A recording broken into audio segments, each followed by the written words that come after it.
The style of David Foster Wallace defies description in an age where the novel is constantly being threatened by the allure of technological advancement.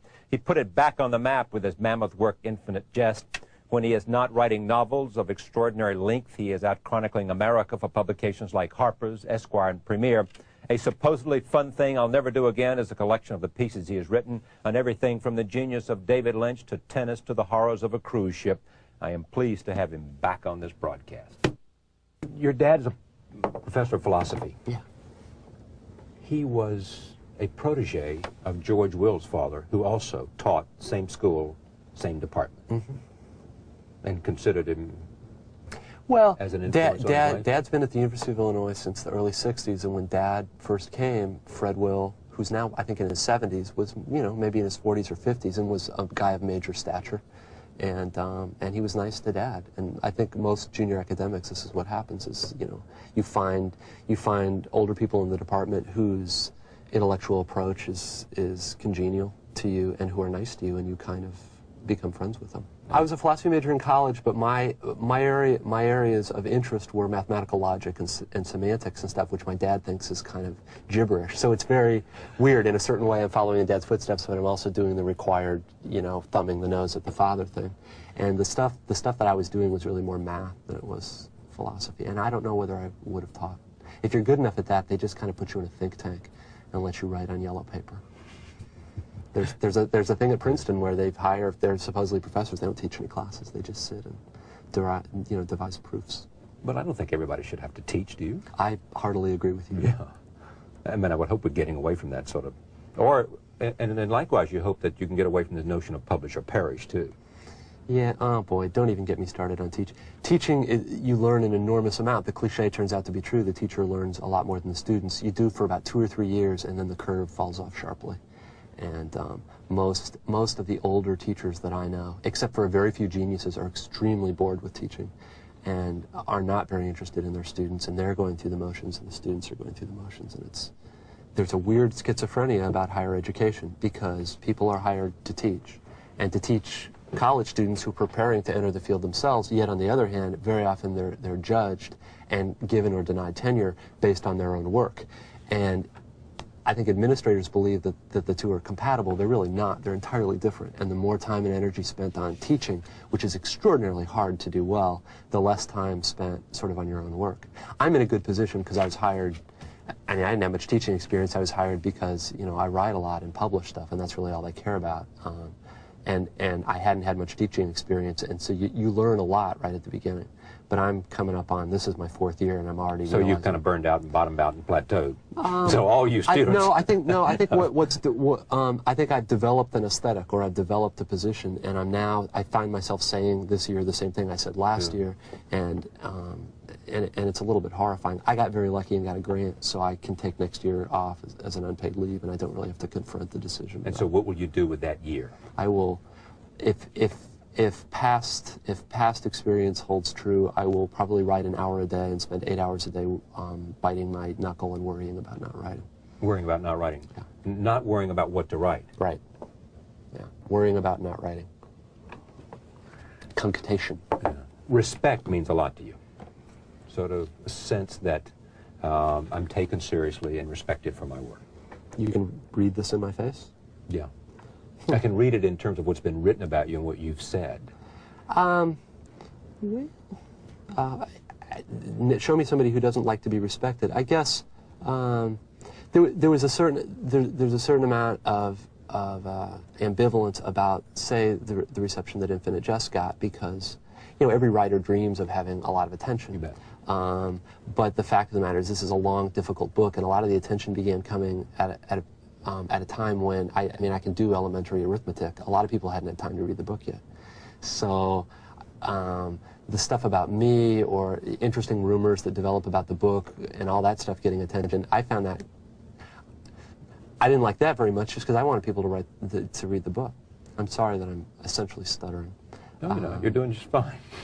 So other than that, I mean, I don't think I'm more hungry for respect than the average person. Let me talk about this book, a supposedly fun thing I'll never do again, which is one of the pieces in here. I want to talk about David Lynch, who, after I read your piece in Esquire, was it Esquire? No, Premiere. Premiere.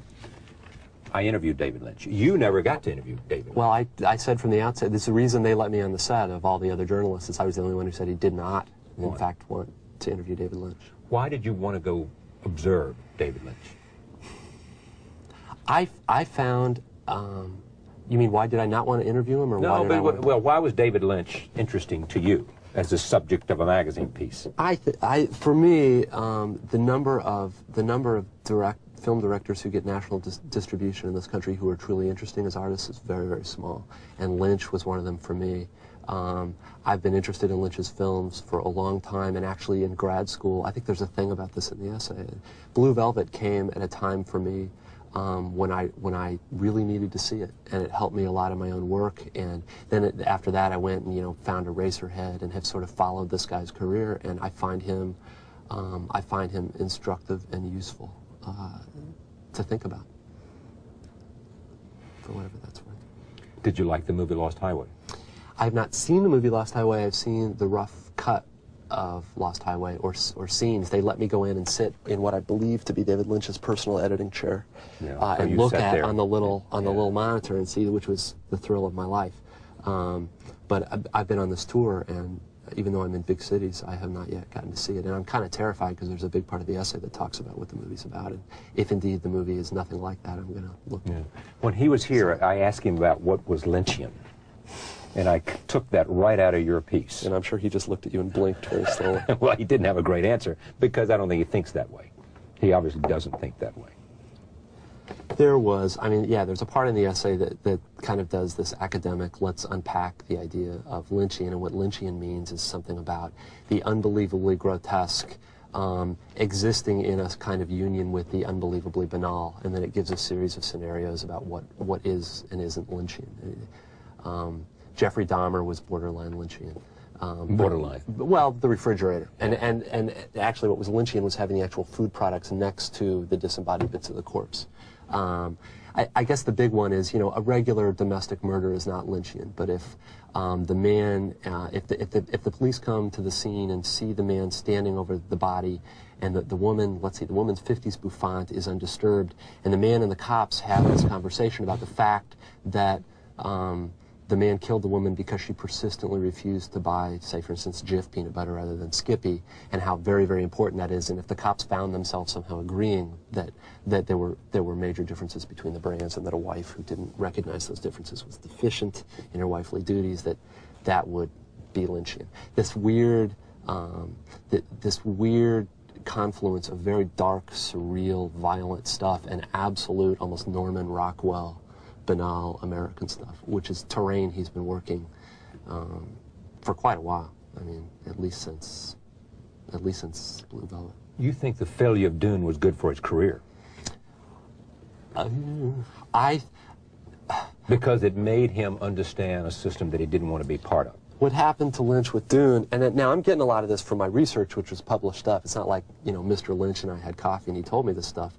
But Lynch's career for a while had a kind of Richard Rodriguez arc to it. Eraserhead, like El Mariachi, this enormously cool independent film, and it attracts the attention of people with money. The first one is Mel Brooks, and Brooks hires him to do The Elephant Man. And The Elephant Man is a fantastic film, and its lighting and atmospherics, nothing else. So anyway, because of that, Dino De Laurentiis hires him to do Dune, and now Dune at the time is equivalent to what like Twister or The Rock would be now. It's this enormous. This is a product, and there's all this money at stake. And Dune itself, the novel, I don't know if people read it anymore, but it's tremendously complicated science fiction novel. Anyway, so you don't need an hour-long narrative of this, but Lynch does the thing and doesn't do it all that well, but what really happens is the money men come in and they cut, like, I think 35 minutes out of the movie, and it renders the movie incoherent. I mean, literally incoherent. And it was a huge flop, and I think Lynch ate the flop and decided that what he wanted to do is he wanted to, rule over small films rather than serve large corporate ones. I mean, he was really one of the first, we see a lot of them now, the, Cinemax and Fine Line directors, these kind of independents who are doing stuff a little out of the mainstream but still getting national distribution. As far as I can tell, Lynch really pioneered that ground. He was really the first one to be doing small, eccentric films that got a very wide release, with Blue Velvet being the best example. And this may be entirely false. I mean, I'm not a film scholar. But you like movies. I do like movies. A Front lot. row. Yeah. Okay, me too. English Patient. You're seriously asking me for my I view am, on English of course. Patient? I thought English Patient was an extremely well-done, slick commercial movie. I thought it was beautifully lit.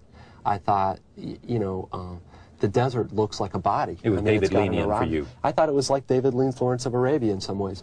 I felt the story was somewhat predictable, and some of the sentimental stuff at the end seemed to me like stuff I'd seen 250 times before. But in all fairness and in all respect to Michael Ondaatje, I felt the same way about the book, which I actually really like Ondaatje's poetry. He's got a book called A Few Tricks I Can Do with a Knife that's really good. I didn't think The English Patient was his best.